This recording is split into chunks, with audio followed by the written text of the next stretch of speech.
Out front now, former advisor to the Trump campaign, Michael Caputo. Michael, good evening. Thank you for being with me. Hi, Poppy. Hi, good to have you. You told Politico that Michael Cohen's statement yesterday is, and I quote, probably the worst thing so far in the whole investigative stage of his presidency. Do you believe, Sarah Sanders, that the president is not concerned at all about what Michael Cohen may share with Mueller? I'm not sure we're talking maybe about 6 of one and a half dozen the other. I believe the president's watching.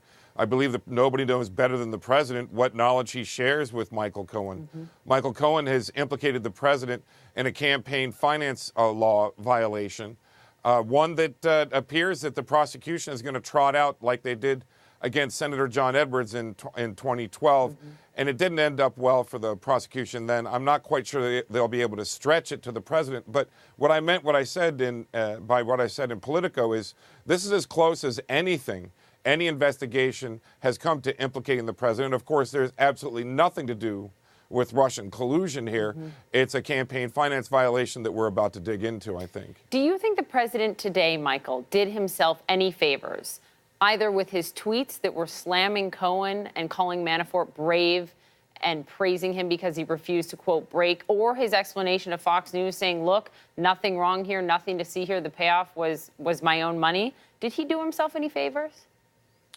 I think the president spends time on Twitter trying to amplify his side of the story, and the media and a lot of people in the Democratic Party on Capitol Hill have been amplifying this whole idea that Michael Cohen is leading the president to his ruin. I don't think it's anything like that at all. But what I'm asking, Michael, is, I mean, did the president spend put a lot of effort and energy into these tweets and into this interview with Fox?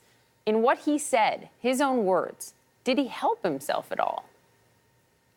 I think he helped himself with his base. I think he's trying to hold together the support that he has today and the support that he's gained through his policies.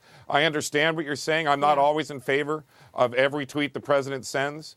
And the closer he gets to tweeting about the Mueller investigation, the more nervous it makes me. But at this point in time, if the president is confident that he shares no criminal information with Michael Cohen, I appreciate the fact that he wants to get it out there. So Republican Congressman Chris Stewart of Utah said something today that struck me when I heard him speaking with Wolf. Let's listen. It's a mess. And look, I honestly don't know what to believe at this point.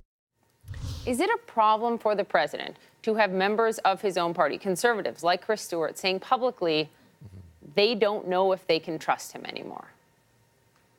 Well, I don't know if that's exactly what the representative said, but I do know Let me read you the quote. It's a mess. Okay. It's a mess. And look, I honestly don't know what to believe at this point. He was asked about Cohen or Trump. Right. Understood. Okay. I get what you're saying. And I think that it's going to be kind of a he said in this situation.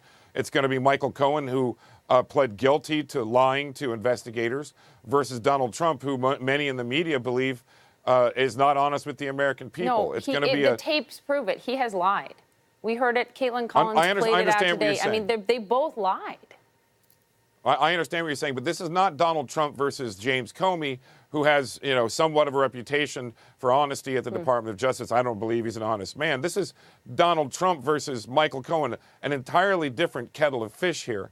And, I'm not quite sure this is something that the White House should be panicking about, but I do know this. This is all they need for impeachment.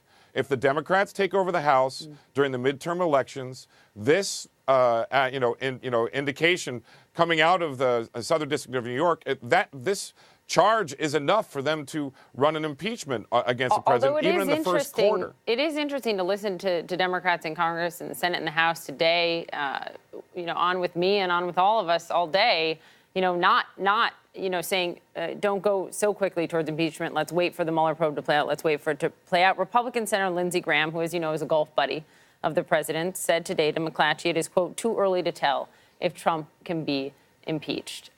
Concerning for you to hear that? I understand what you're saying. I've been kind of parting ways with some of the Republican consulting class in Washington now for quite some time. I really believe that the vote that the voters make on November 6th is going to boil down to if they vote for a Republican member of the House of Representatives, they're going to vote against impeachment. And if they vote for a Democrat member of the House of Representatives or a challenger, they're voting for impeachment. This is all about impeachment. It always has been. That's all it's about. I think it always has been. And in fact, with this one charge that Cohen has made apparently at the president, we know that they have enough now to do it. Okay. So it's about impeachment in November. I got to go. Quick yes or no to this. Is the president closer to impeachment today than he was 48 hours ago? I believe so. I believe we've got real problems in the House of Representatives. That look at Chris Collins and Duncan Hunter, you see it's getting worse. Thank you, Michael. I appreciate you coming on tonight.